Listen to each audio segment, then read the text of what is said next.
Welcome to the 17th episode of Conscious Awakening, where we talk about spiritual shiz and holistic forms of healing and just whatever I really want to talk about. Today we have Rie Tulali of Teacurious. She's a writer and professional tea nerd. That's what it says on her Instagram. But she's pretty much like a tea consultant, tea practitioner, and I know she's been doing this for years. So I'm really excited that you're here. I'm really excited too. Yay. Yeah, I've known you for 6-7 years now. So it's been a while. It's a while, yeah. And I always knew that she had her love for tea. Yeah.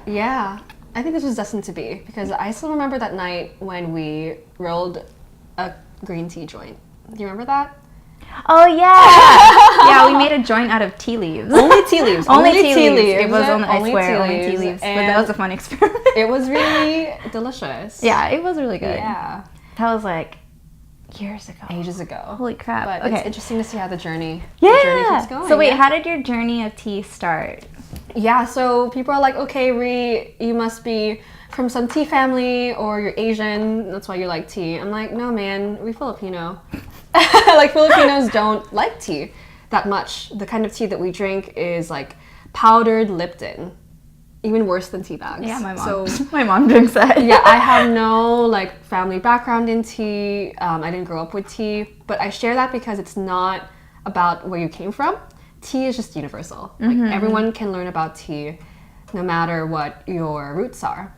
And I learned about tea from my sister giving me a chai, like a crappy chai from Tivana, that I fell in love with like years and years ago. And now I say it's crappy now because it's a lot of flavorings and a lot of added stuff to the tea that just ideally you don't want. Yeah, it takes it away from what it actually is. Yeah, it takes away from the core of what tea is. But is it a gateway? Totally.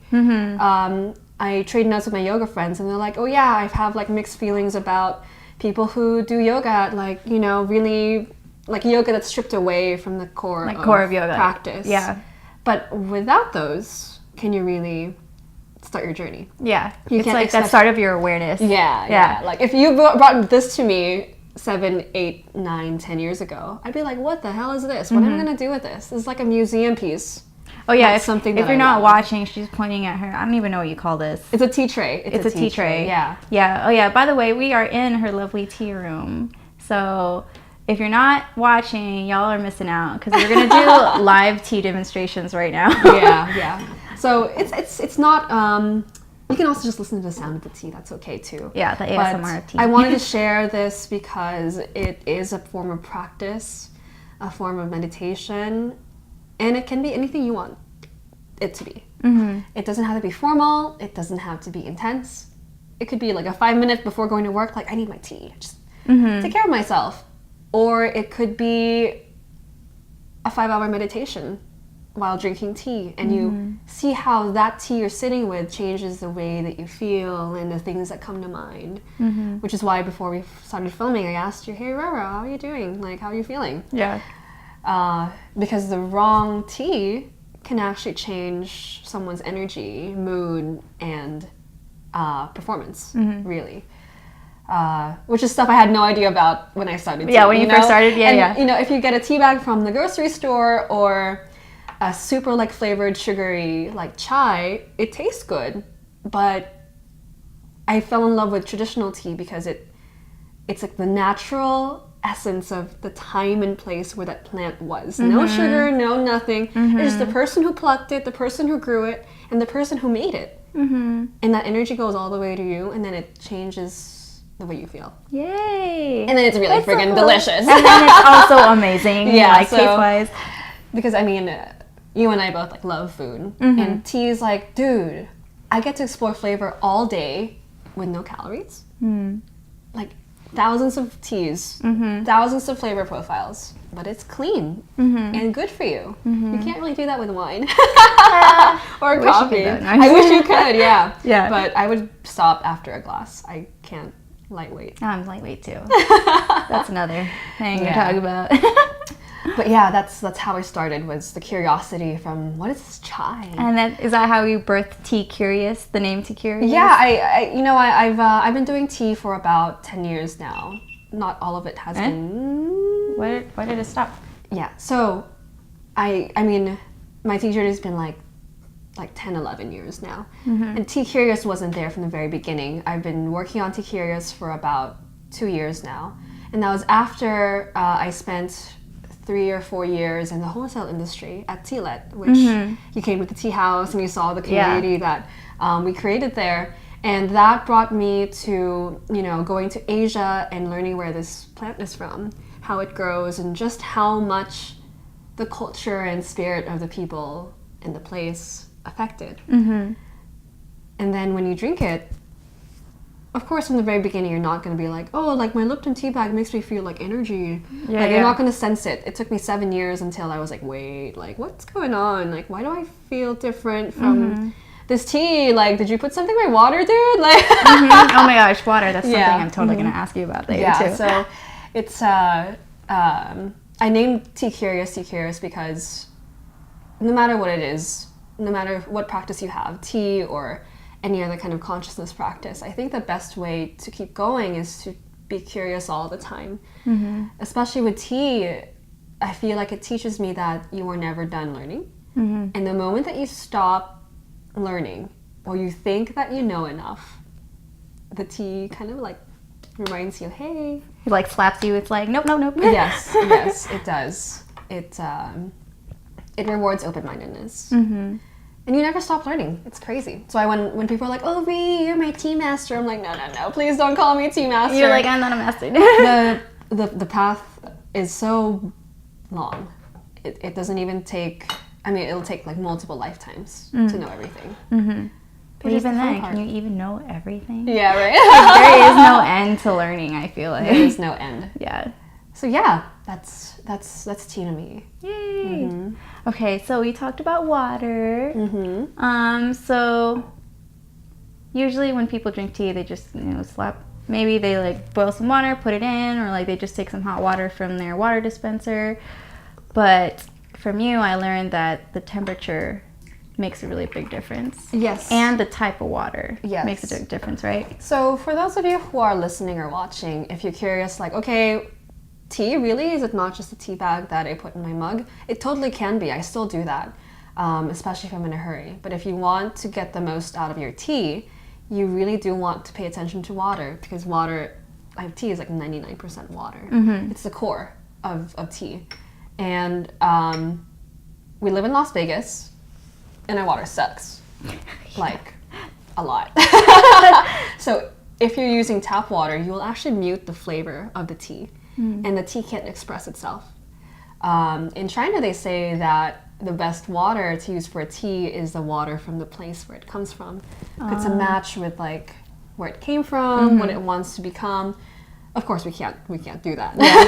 Just go straight to China and get some water real quick. Yeah, you can use like filtered water. You can use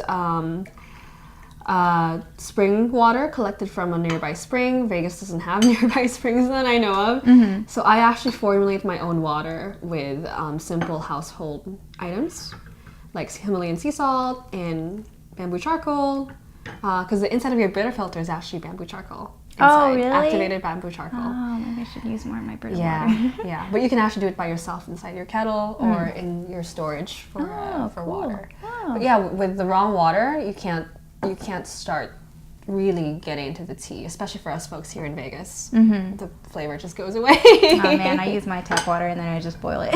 Yeah, which is not bad. It's a start. I spent years doing that, but yeah, it's very important. Ooh, so are you about to? Yeah, so I'm opening. What's the word? Brew? Yeah, I'm gonna brew some tea. Okay. So brew, infuse, make, So steep are all the same ways. So what is this tea? So I picked this tea because we girl fam. This is a tea that's made by my teacher in Taiwan. Oh. And they're an all-female tea master family. Yeah. And it just gives me a lot of joy to brew this. Spoiler alert. Spoiler. So what is it called? So this is an oolong tea. It's called Alishan. You read my mind. Really? I love oolong. Good. Yeah, and then everything that you pick for your tea practice, it's like the tea that you pick. Does it have a story? Does it not have a story? It doesn't have to. Maybe you can make your own memories with it, you know? The tea scoop that I'm using is from a trip to Taiwan I made 3 years ago from someone who's descended from like a long tea family, but he's our age. Oh. And he makes tea scoops. And he's Oh, like cool. the shy, kind of like, you know, didn't talk very much, but the moment that I looked at his tea scoops, I'm like, wow, these are beautiful. He lit up. Aww. And it was like, I'm glad you like him, you know? And I just kept like nerding out over this thing that he made, and his energy just kept, you know, Just opening up to me until the point I'm like, I need to take this home because I need to take that experience with you home with me, you know? And we haven't even brewed tea yet, you know? And that's already that story building up. Aw, and then it lights a light in your eyes too when you say that story. For sure. And tea it's just a way to bring joy or whatever you need at that moment, I think. Okay, so I'm gonna have you smell this. Okay. For those of you who are listening, it'd be better to watch, but don't worry, I'm just having Roro smell from the warm teapot. And is it nice it's nothing added to it? Yeah. It's so like, what do you smell? It's more like earthy, kind of. I'm really bad at like saying notes. That's okay. Some of the best tea tasters I know are not notes based. So something interesting about tea and coffee in the West is that we're very notes based.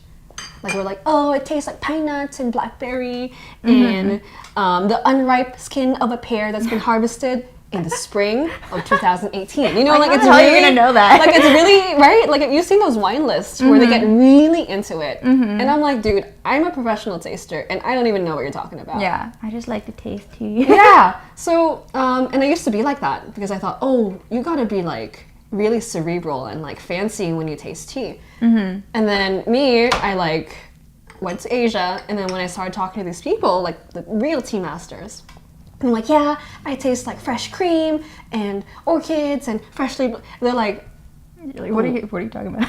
like what? That's the sense I got. I felt like such an asshole because I'm like, I thought that I knew tea, and they're like, just sit and drink it, like a gentle like, shut up and just drink it and see what it makes you. And just like enjoy it and feel it. Yeah.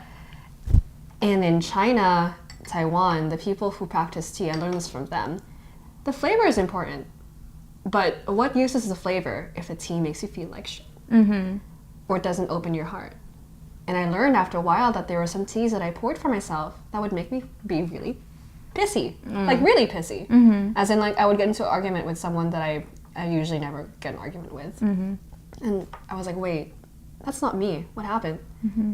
I know I'm a stable person, so what was that? Okay. And the next time it happened again with the same tea, I'm like, You're like, whoa, what's going on? And then up to this day, I can't drink that particular tea without getting worked up and unhappy and kind of low. And if you look into the way the tea is made, it was made with a lot of like chemicals and pesticides, which, you know, are useful in some contexts, right? Like I'm not just like, oh, only organic. But with tea, because it's such a pure snapshot of that place, if there is a lot of like greed and impatience that you put into the plant, Like the intention isn't pure. yeah, like it's not gonna manifest clean necessarily. So now I'm not 100% sure all the time, but I can actually taste if a tea is chemical or non-chemical, like organic or not organic, based on how it makes me feel. So that's also very important. This teas that we're brewing, this oolong from Taiwan, is made from an organic farm. You know, they only use like soybean shreddings to like fertilize the soil. So it's very, very clean. It lets the tea speak for itself. What are you? Where did you come from? Oh, I can't wait to try it. What is that mountain that you grew up in? What was the sun like that day that you were picked? What was the rain like? What was the season? Were you cold? Were you hot? What were the people feeling when they picked you? So how can you tell when the tea is done steeping? Just you feel it? I got used to it. It's almost like cooking, you know? Yeah, that's what I was thinking. But at the beginning I was like, I need a scale and I need to like time it. But the best teas, actually, you can just leave and it's not going to make a big difference if you oversteep it. Yeah, because that's a big thing for me. I don't like it when my tea oversteeps.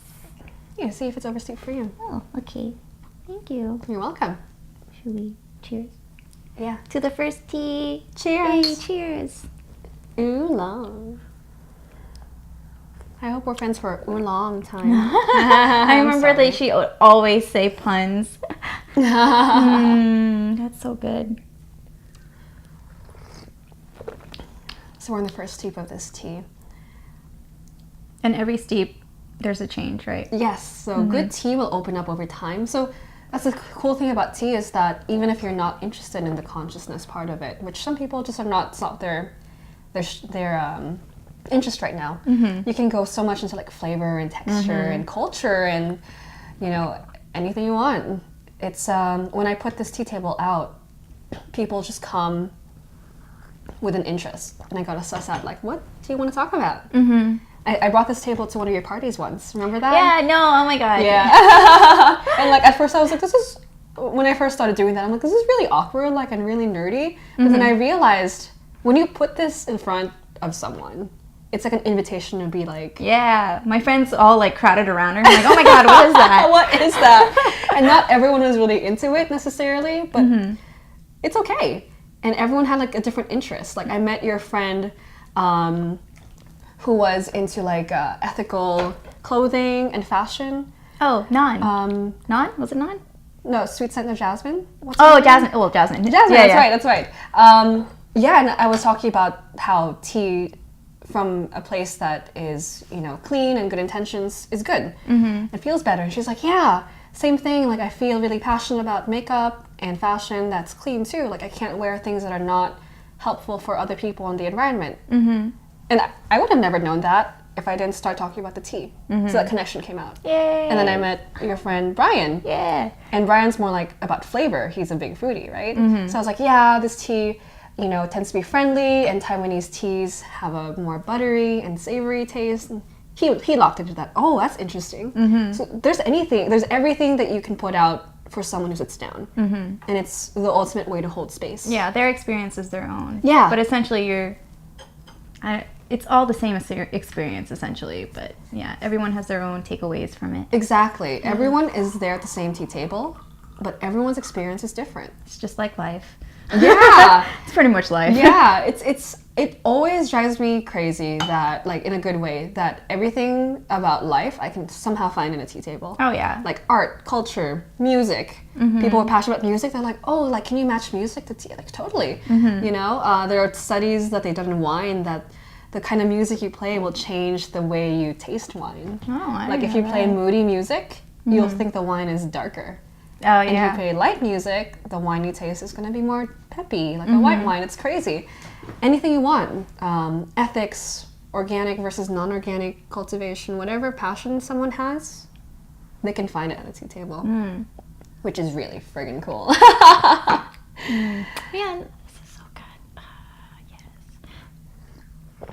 So it's a way for me to have my personal practice, but also a way that I've been able to connect with so many authentic, genuine, passionate, good people. It's like a hack. Like, you want to meet cool people, drink tea. Yeah, but essentially you're meeting cool people because you are a cool person yourself. Well, thanks. I appreciate it. It's true though. I'm sure, like, the intention I try to put out, certainly, but the tea definitely helps. You know, because if someone's impatient or not open-minded, or thinks that they're too good to try something new, they go away. It's really interesting. So yeah, I've met so many wonderful, authentic friends through tea. I'm able to go to so many different places and then just hit up someone who's a tea friend I know online, and be like, hey, I'm in town in Italy. Did you want to meet up? They're like, sure. Yeah, We'll so pick you up from the cool. station. Yay.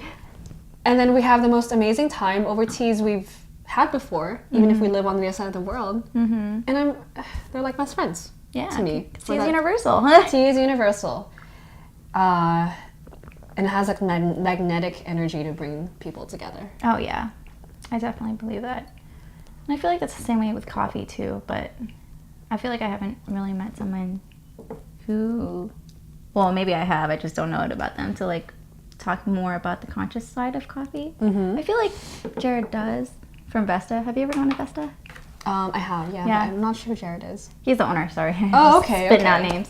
That's all right. But yeah, I just I want to learn more about coffee as well. It's just, I don't know anyone who's really been doing it for years. And Yeah. not yet. I Yeah. will meet somebody, and they will be on my podcast. I would love to see that. Because you can learn so much from other flavors, other industries, other plants. You know, coffee is another plant. Yeah. Tea is another plant. Yeah. Different energies, different things they can offer.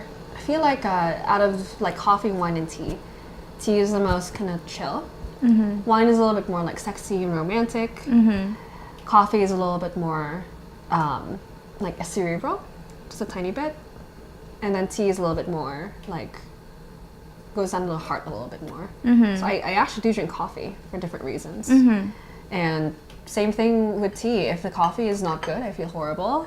And if the coffee, like the barista's like, oh yeah, it's been, you know, organically grown and we roasted it in house, a lot of love, like you can really feel it. I feel when you drink the coffee. Yeah, because I actually don't really drink coffee that much, but if I ever do drink coffee, I only really get it from like Festa or just like local coffee shops. I can speak.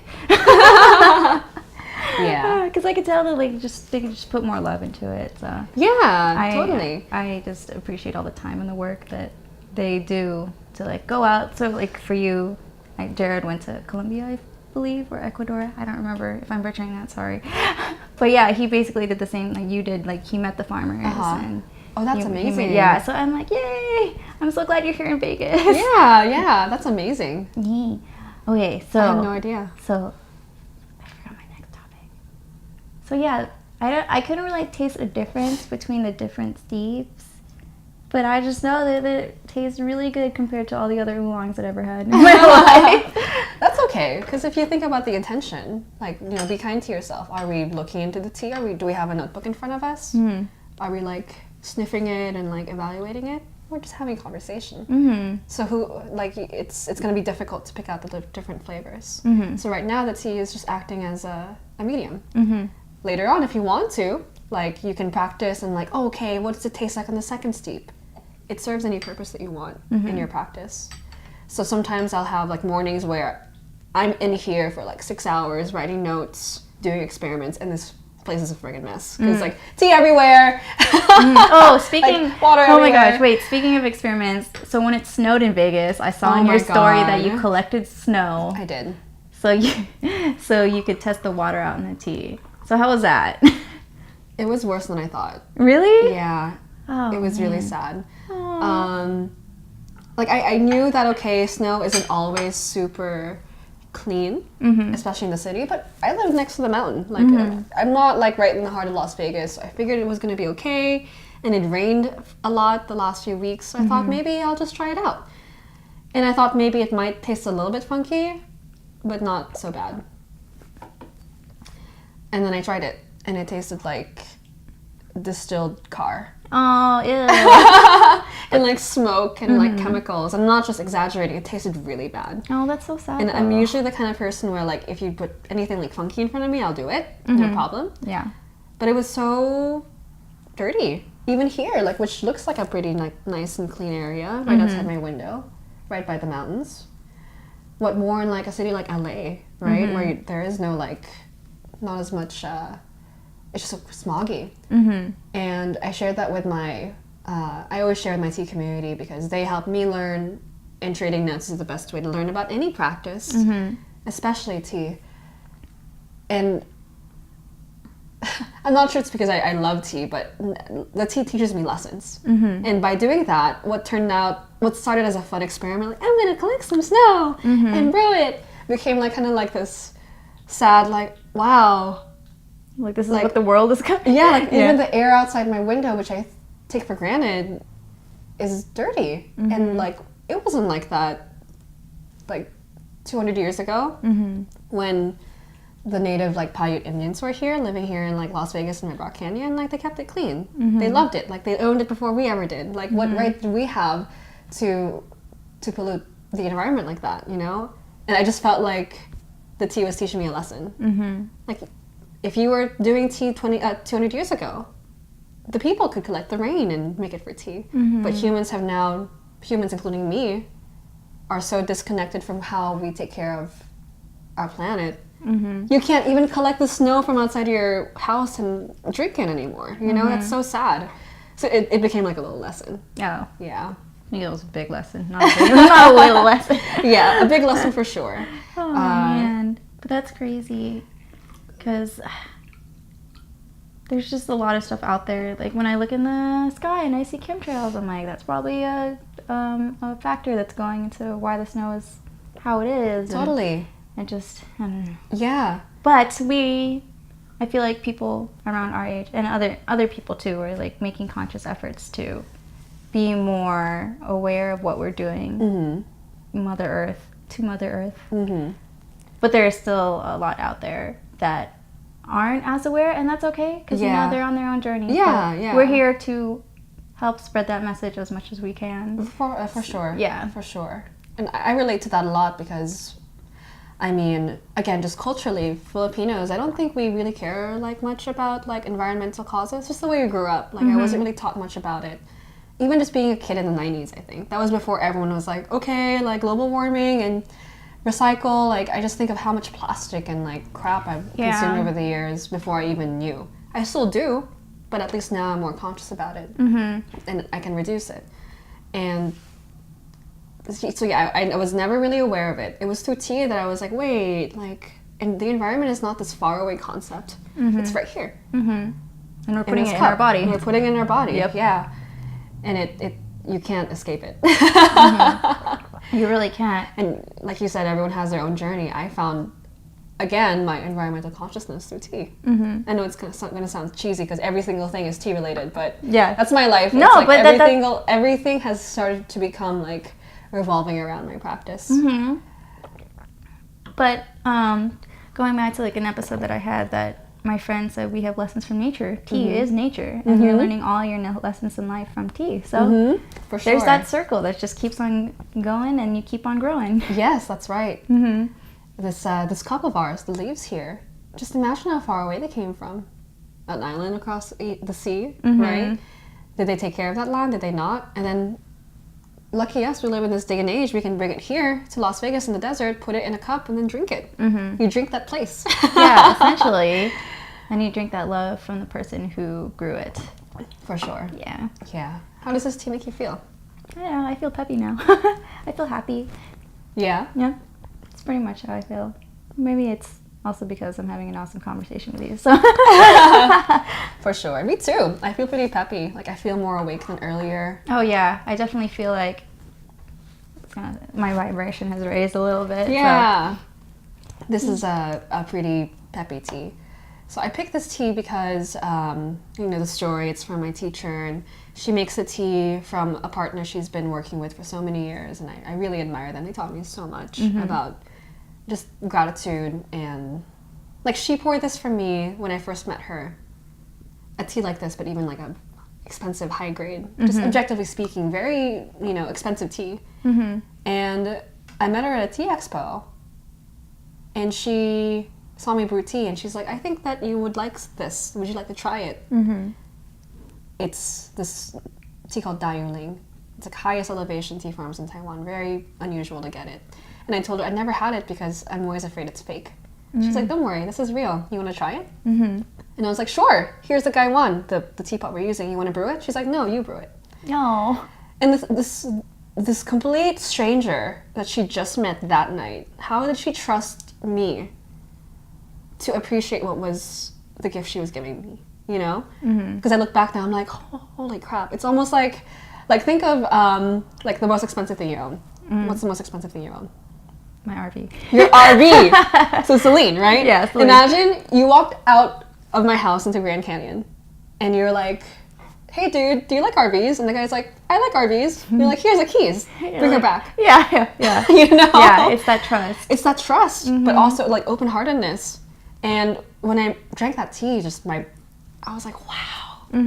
It felt like a cloud was just blossoming inside of me. I still remember that moment. And if it wasn't for that open-heartedness, I would not have experienced that. So another lesson from tea. It's crazy. Just open your heart more. So, yes, this is the story of the tea, but I picked this tea not just because of my personal experience, but I noticed that when I do pour this for people have that consistent higher like higher energy, higher vibration feeling from this tea. It's bright, it's joyful, peppy. Yay! Yeah. And I honored my promise. I'm not going to brew you anything too intense. No, knock you it out. doesn't seem intense to me. Yeah, it's very friendly. Yay. But it's just the synchronicity of like, oh, I was thinking of oolong, but I didn't tell you, but then you brought it out. Mm-hmm. It's just wild how that happened. It is wild. There are times when I'm brewing a tea. Yesterday, I was brewing a pu'er for my friend in Seattle. Yeah, I love pu'er. You introduced me to pu'er. Here you go. I have a lot of pu'er, but you gotta go work later, so be careful. Yeah, no. We can talk Not about today. Maybe after this we can talk about the different types of tea. Oh, yes, so people can try to use it for themselves too as a tool. Because I mean, my tea journey is great, but more importantly, for other people to use it as a tool, I think would be great. But sometimes, yeah, I was drinking a pu'er, and I saw this story on Instagram of a friend who was at the shop where I got that pu'er in Seattle. Oh, wow. Literally. And I was like, dude, I'm literally drinking the same tea pu'er that I had from that place, and that was the first time I opened it. And I've had that tea since last year. And that's synchronicity. Like in the last 360 days, I haven't drunk a tea from that tea shop. I haven't. And then suddenly at the same moment that I'm home and I'm looking at this, like, what? Yeah. I'm like, say hi to Dafe for me, my friend. And like, I know it's like through a phone, but still, like the energy of it, like... Yeah, there's that transfer. Yeah, my friend who's there, so I get to say hi to that person, and that person is reminded that I'm drinking their tea and appreciating what they do. So totally, like I'm sure that you're manifesting it. Oh yeah. I want oolong. And then you mentioned pu'er, so I was thinking of pu'er too, but I was like, I want oolong has been my thing lately. Yeah, well, maybe we'll see where the tea journey takes us. Yeah.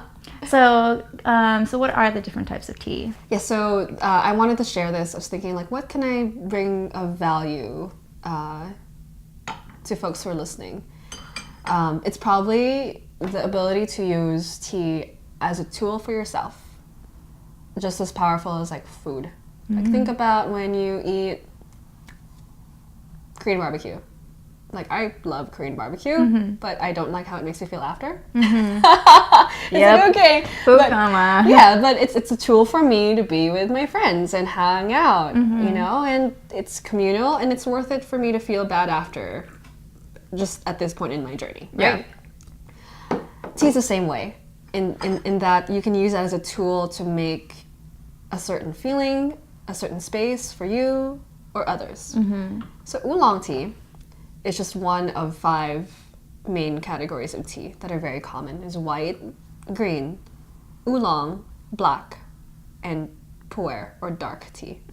So again, it's white, green, oolong, black, pu'er, and these 5 different teas feel totally different. Totally different. So I use them as ways to change my mood, my energy. Literally, if I drink the wrong tea, I'm like, I messed up. Now I can't work. You know, like it's that bad. Yeah. Not everyone's going to be so sensitive, but after so many years of doing tea, I have one sip and the tea affects me immediately, which is cool because it's almost like I can feel great without any other substances than just leaf juice with water. Leaf juice. It's great. And tea is very cheap for how much you get from it, honestly. Compared to like wine or coffee, you can get tea for pretty cheap. So oolong is very friendly. It is the most diverse type of tea, but usually very fragrant, lots of flavors to explore. So people who love exploring flavors usually like oolong tea. And it's just typically not going to mess you up too much versus something like... Mess you up. Yeah, like pu'er, dark tea. So pu'er is this fermented tea. Pu'er is spelled P-U-E-R-H, pu'er. It's a fermented tea, and some of those pu'ers are stored for like 20 years in someone's basement after it's been made from like 200-year-old tea material. Just like really funky stuff. Yeah. And some of those can be very relaxing, and then some of them can really like F you up, fam. No, I'm just kidding. Yeah, basically F you up, fam. Like I at the tea shop here in Las Vegas, Tea and Whisk, where I host my workshops, depending on what tea we're brewing, you can find people like laid out on the couch just because they got hit by the wrong kind of energy. Or not wrong, but just way too relaxing to be in public in, so they're just like sprawled out. Yeah. And a lot of the pu'ers can do that because they're very like, they're made in a very intense way. The plants that they come from are a more like intense form of the tea plant, because tea plants themselves are diverse, like Fuji apple versus pink lady. Yeah. What do you like better? I don't know. You know, what's your favorite kind of apple? I don't really eat apples. Oh, you don't eat apples. Okay. I'm just kidding. Well, I like Fuji apples, and I hate pink lady. Oh, really? Because it's I don't think I've ever had. tart. Oh, I don't think I've had a pink apple or pink lady in a while. So Oh, what fruit do you eat?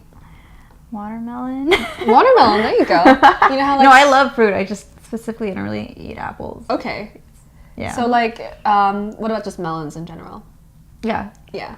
I It's usually like like all of them. Yeah, so like a gala melon versus a Korean melon versus like a cantaloupe. They're all like melons, but they're different forms of melons. Oh yeah. Teas like that too. So some teas are very sweet and friendly, like oolong. Yeah. And then some tea plants are like really like earthy and intense. I like your voice change. Serious. Yeah, because they can really feel that way. Yeah, that's pu'er. That's weird. A big rabbit hole. So if you want to like, some pu'ers can be very grounding though, because some of those tea plants, they send roots deep down into the ground and they've been growing there for like hundreds of years. And they just have that grounding quality because of that very nature attuned feeling. So there are pu'ers I use to feel that way too, that I can never get from an oolong unless it's also like deep roots from the plants. It's very complicated, but these are at least just some like pointers people can use. So oolong's friendly, pu'er is intense and earthy, kind of serious. White tea makes me really focus, like a lot of productivity, very pure. I also like to meditate with white tea. White tea is the closest to the tea plant that you can get. It's the most like least processed, so it tastes the most like the actual plant itself. And tea's got a lot of magic, you know, Oh yeah. like compounds in it, like caffeine and L-theanine and all these amino acids. So white tea kind of delivers that pure punch of like tea essence. And when I'm writing, man, I've done like experiments where I'll do my word count on different teas. Like which tea makes me the most productive by word count. And white tea, I can do like Like bunch of words. a bunch of words. Yeah, I don't even remember. I think I once wrote like a 500 word piece in like 10 minutes. But it's polished. Oh my gosh. Like ready to publish. I was like, what the heck? Because I'm usually the type of person who takes a long time to write. So white tea helps me with focus and productivity. And then green tea is also very good for focus, but it's a little bit more hype, more like pure like electric energy, like matcha. Oh yeah. Matcha. So it's like a sprint. Yes, Pretty much. yes, Yeah. it's very peppy. White tea is a little bit more like pure and like serious focus. Green Like tea a is a little bit marathon. more peppy, like a marathon. Yeah. Yeah. If I want to exercise, probably like green tea is the energy I would think of to get into. And then black tea tends to be like warm and cozy, especially for people who grew up with Lipton tea bags, because the familiar taste brings you back to a time and place. And then more simple, black tea. So warm, cozy. Warm and fuzzy. Yeah. Yay. But also a little bit, you know, awakening. So black tea, people like to drink it in the morning or afternoon when you're feeling like kind of just, you need a gentle boost to energy. Because sometimes green tea can be very like harsh in the morning.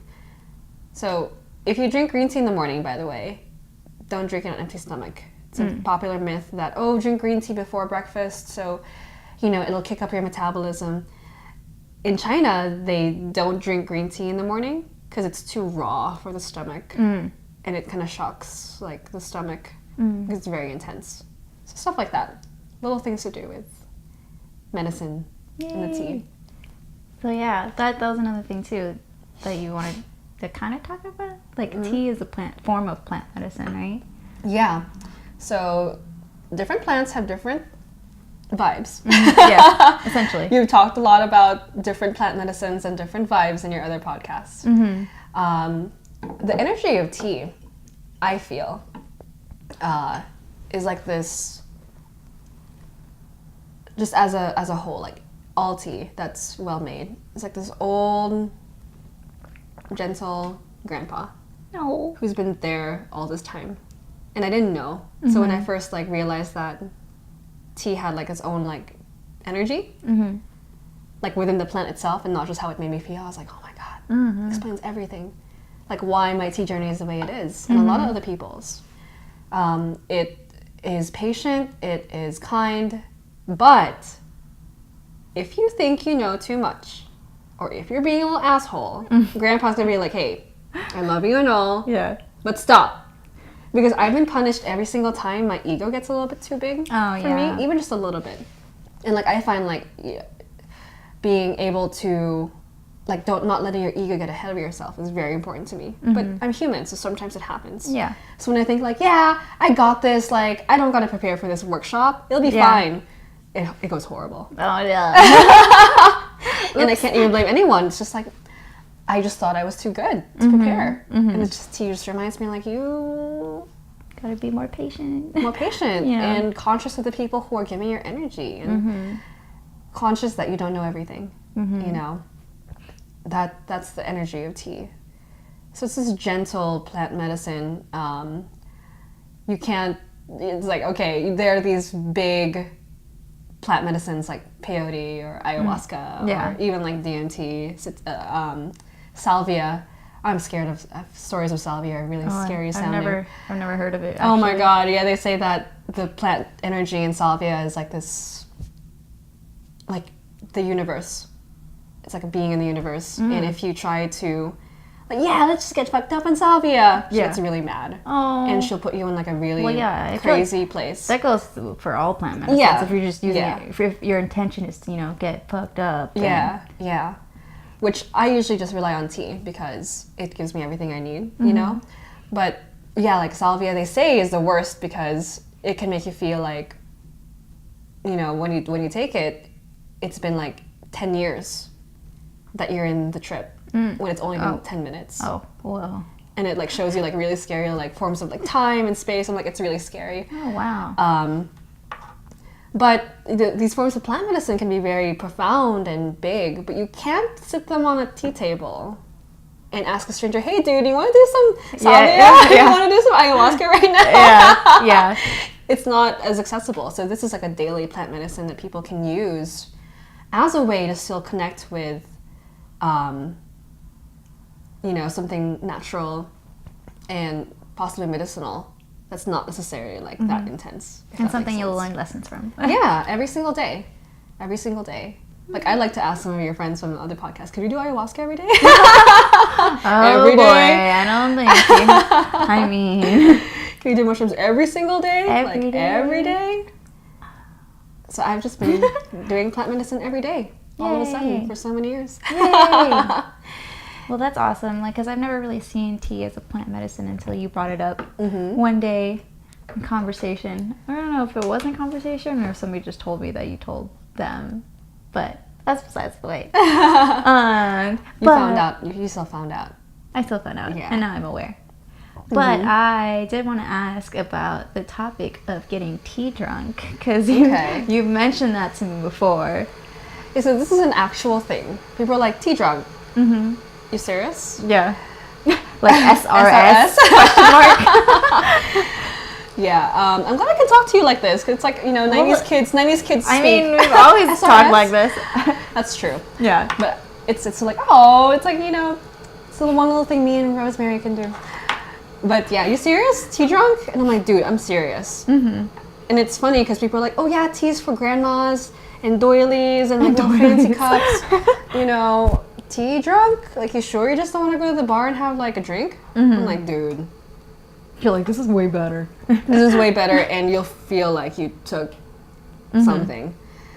Tea drunk, there's a term for it in Chinese too, which it proves that it's real. It's called cha tsui. It's just like full of tea, like just full of it, and it can make you feel buzzy and almost like high, but in a focused way. And what that is, even if people don't ascribe to like energy, it's the caffeine and L-theanine and all of the compounds. Tea has this compound called L-theanine.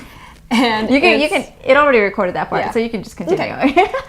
So, and it's one of the only plants that has it, and we like caffeine, but it makes us feel like jittery a little bit if we have too much of it, and then you crash. That's the problem with caffeine. So you need that fix. And while caffeine gives me a lot of energy when I'm drinking coffee, that kind of anxious jitteriness is not super ideal. L-theanine interacts with caffeine so that your body uptakes it a little bit slower. So instead of going, woohoo, let's go to the moon with caffeine, and then you crash, it's like this slow, gentle release over many hours. It's gradual. It's gradual. So that's the basis of tea drunk. But there's all this other stuff that the tea plant's taken up and produced that will change the way that tea drunk is. Because it could be like tea high, like woohoo, like let's sing karaoke. I've seen people, again, sprawled out on the couch because they're so tea drunk. Sometimes, and this sounds really weird, but when I'm tea drunk, like everything seems really bright. Like, ooh, like the shape of your glasses is really intense, or the lights are really bright, and everything seems like you put up the sharpness on your, photo. Yeah, like sharpness and structure. Like all and clarity. Yeah, and that's just from the tea. And I don't know what exactly the scientific explanation is. I think it's because of the compounds that are in the tea. But sometimes you feel it so much, you forget that. Like I'm like, where am I? And what am I doing? Like I know I'm having tea with my friends right now at the tea shop. We've been here for 4 hours, but I also am not sure if this is real or not because you're so tea drunk. What is real? You're floating away, but it's not a bad feeling unless the tea doesn't match you. I think it's actually a nice escape because you get to connect with other people who are feeling these kind of fun feelings and enjoying the taste of the tea. And you forget that outside there's a stressful world where there's bills to pay and people who don't like you for stupid reasons, and it stops time, but also at the same time makes it very fast. Because people have told me whenever they have tea with me or other people, they're like, I'm gonna be here for an hour. Yeah, and then it's like 5 hours. Yeah, it's crazy. Yay. So whenever I do meetings, like tea meetings just as a business person, I have this problem of like, okay, they wanted me for 1 hour. It's not going to be an hour. It's probably going to be 3 hours. Yeah. I just know. That's why I slow travel when I do travel, because tea forces you to slow down. If you don't get the lessons. You don't get the enjoyment. It brings you back to like this more basic way of enjoyment, like the way that you see the Italians on TV, like wine and good pizza and pasta with the family, laughing into the midnight. Yeah, it's the same feeling that tea gives. Sit down for a little bit, make tea. Yeah, laugh, have some relax, food, have a good time, get tea drunk. Yeah, into the midnight. It's really great. 6 a.m. Shit. No, I'm just kidding. Oh man, we've had some people go late at the tea shop. I believe it. Yeah, the longest I've ever poured tea was 21 hours. Like this, with no breaks. That's insane. Were you like at a festival? I was at a festival, okay. Yeah. So I like to bring this tea table to like music festivals, from my tea lit days, because it's a way to like ground people.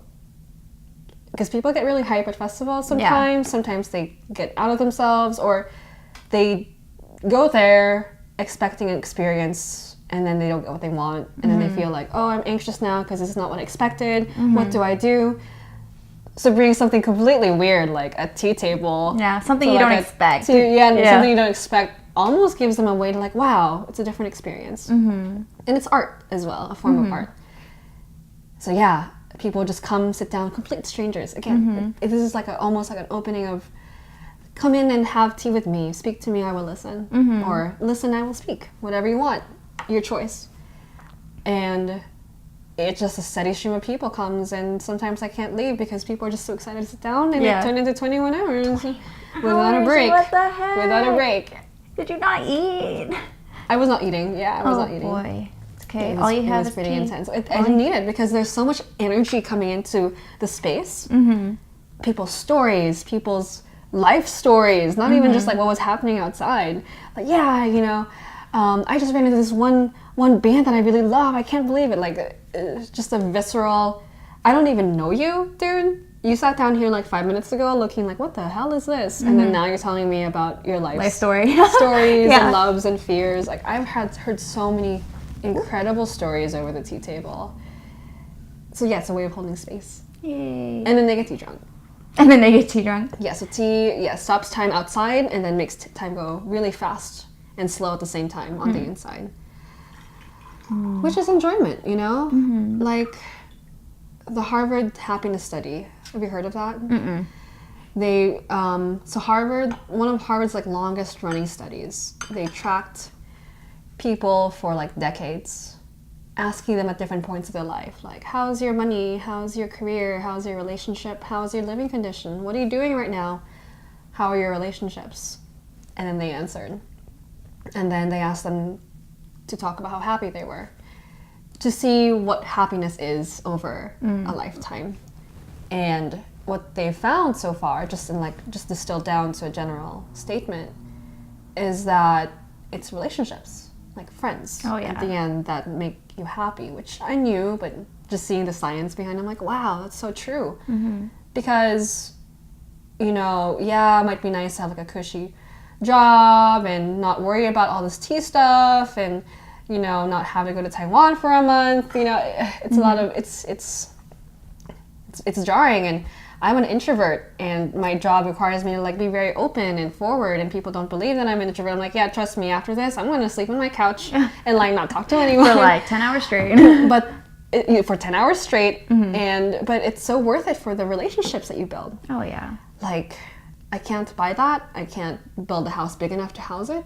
The relationships that I have through tea make me so happy. And the ability to just have this tea table, pour some water, pour some tea out, and drink. 21 hours. Seriously? I still can't believe it. It's 21 hours. I like can't go over that. But that's, yeah. I mean, at the same time, I'm not surprised because this is what you love to do. And I can only imagine how high the energy was when you were doing that for 21 hours straight. It blew by. Yeah. It blew by. Oh, I bet. Yeah, I think it was like 12 noon until like 9 in the morning the next day. Oh my god. I like whimpered a little. But it was so fun. Like I can't even, that's all that matters. I can't remember even any suffering from that day. I don't think yeah, I'm gonna do it again. Yeah. But I remember at the very end, people were like, well, my friends who were also pouring tea, because it's like a community of tea people. They're like, Rie, you haven't eaten anything. Have you or left slept yet? Have you left? I'm like, no, I'm good. I told them, no, I'm good. Yeah. And they're like, we need to get you something. And then someone brought me this bowl. Like if someone who had been having tea with me all night came back with like a bowl of like fresh, like made from like a co-op in like Oregon where he lives, yogurt. And on top was like this like wild raised like heritage bacon. Oh wow. From a friend who literally raises his own pigs and like wow. feeds them, takes care of them, and then when it's time for them to be slaughtered, like does it in a mindful way, like ultimate, not even just like on the label. Like that's the dude's pigs who live in his backyard. He takes care of it and loves, and like really cares about, and then makes bacon after. Yeah. I'm like, okay, I'm not sure if I could do that, but I admire it. It's the best way to do it, right? And he just brought it to me, and I was so tea drunk out of my mind. And there's just this bowl of like sparkling bacon and yogurt. Yeah. In the bacon and yogurt though. I know, it's weird. It made sense at the time. And like the light just sparkling in the trees of the forest and the festival. I was just like, wow, tea's really good. Life is good. Life's good. People are good. Yay. Cheers to that. Cheers to that. I already drank mine. You already drank yours. I probably drank over 10 cups already. Yeah, you're guzzling. Yeah, I'm guzzling. It's really good. I love oolong. Yeah, it's really tasty. Cheers. Makes us talk. All right. So, I don't know. The GoPro like stopped 3 or 4 times already, but I think we're hitting the hour mark soon. Yeah. Is there anything that you want to add that you haven't gotten to talk about yet? What about you? I've been talking a lot, so. I know. It's all you. I'm about to Will Smith you. It's all you. Yeah, I guess we can just summarize, because it's a lot of information and it's a lot to take in. But like actionable steps, right, for the journey. If you're interested in this, maybe, okay, look what's inside your cupboard and see what teas you have. A lot of people are going to have like that sad box of like black tea bags at the very, very back. You forgot about it. You forgot about that. You're like, this is from like 5 years ago. Someone gave me as a present. No worries. It's okay. Take them out. And then try them. Oh yeah, does tea expire? Tea does expire. Okay, I figured. If it's not properly stored. Okay. But if you store it properly, you can have like 1960s teas. Oh yeah, because you're saying pu'er lasts like 20 plus. Yeah, okay. Yeah, so it's very rare to get those because they're very expensive. But the oldest tea I've had is a 1960s tea. Wow, that's crazy. Long friggin' That's time when my ago. mom was born. It's crazy. But yeah, take the tea and drink it and see what it makes you feel. And for those of you who are, this is conscious awakening, right? People who eat clean and practice and are more attuned to themselves, or at least listening to what their body is saying to them, will have an easier time of this. See if it makes you feel anything.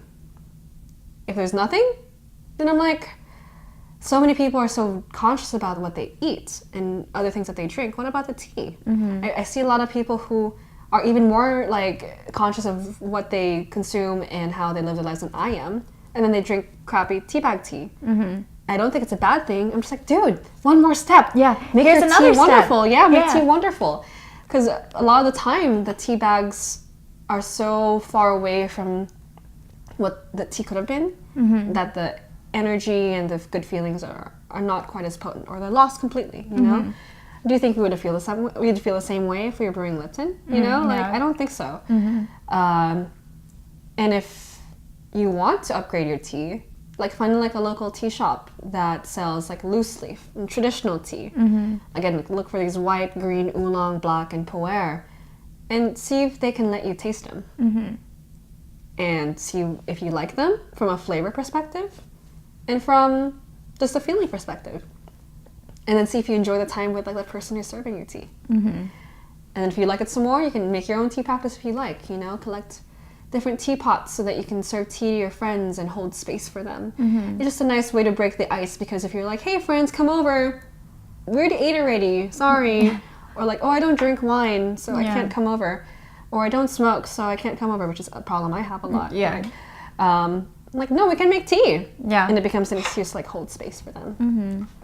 So yeah, it will follow you. Like the tea will just follow you on your journey. Yay. Yeah. Yeah, I'm so happy you brought your tea tray at my party. Yeah, I was really happy too. I met so many cool people. Yay. And yeah, just back to roots from like what we've shared before. Yeah, pretty much. Yeah. But I do want to, whenever I get my RV finished, I want to essentially just hold space for people too. Just Oh, that would be wonderful. yeah, RV tea party. Dude, the 21-hour tea sesh was in the back of a converted Chevrolet. Sick. For 21 hours. Sick. So I'm just saying, like, you might be, RV, I'll invite you. RV tea? Yeah, you can totally do it. Yay. Yeah. And I think you'd be really good holding space too. I mean, as you have right now. Yeah, well, it's a work in progress. Which is good. Where can we find you online or maybe in person? Or? Yeah, so Vegas folks, if you're here in Vegas, I host tea workshops pretty regularly at the local tea shop. It's called Tea and Whisk. Wonderful spot. I know them because I used to sell tea to them before I left the industry. So I have tea workshops there. There are lots of really fun events there, like socials and casual tea tastings. It can be as casual or as intense as you like. That's the fun thing about tea. So I do that there. Online, you can find me at teacurious.com. And I'll put it in the description. Yeah, and then you can find me also on Instagram quite actively at Teacurious. The tea community on Instagram is immense because it's very global and it helps us connect a lot. That makes sense. And yeah, you can follow just daily tea practice, the art and science. And I just, love her photos. Yeah, modern practice. And yeah, me trying to take photos because I just want to capture how tea makes me feel amazing. So they're beautiful. I've ever since I met you, I'm like, your tea photos are so beautiful. Thanks. That means a lot coming from Rosemary Fajardo. So. Yay. But thank you again for being here. Of course. Thank you. You don't have anything else to say? No, I think I'm good. Yeah. All right, this cool. is wonderful. Yay. So let me know whatever your favorite tea is, and if you learned something new today, let us know. Yeah, let us know. Please share. We always love to share, and I love to hear from every single new person who has a tea experience. Yay. Let me know. Yay. We learn better together. Yeah, you know? Of course. And that's why I'm here, to talk to other people, to hopefully spread knowledge to you. And I'm learning too. I learned a lot too. I always learn. Yeah, I always love learning. That's the thing I love. Like, always learning. Always learning. Yay. It's lovely. Hey. Woohoo. Okay. Yes. Until next time. Bye-bye. Bye. Oh, I gotta pee. I drank too much. I gotta pee. Drank too much tea.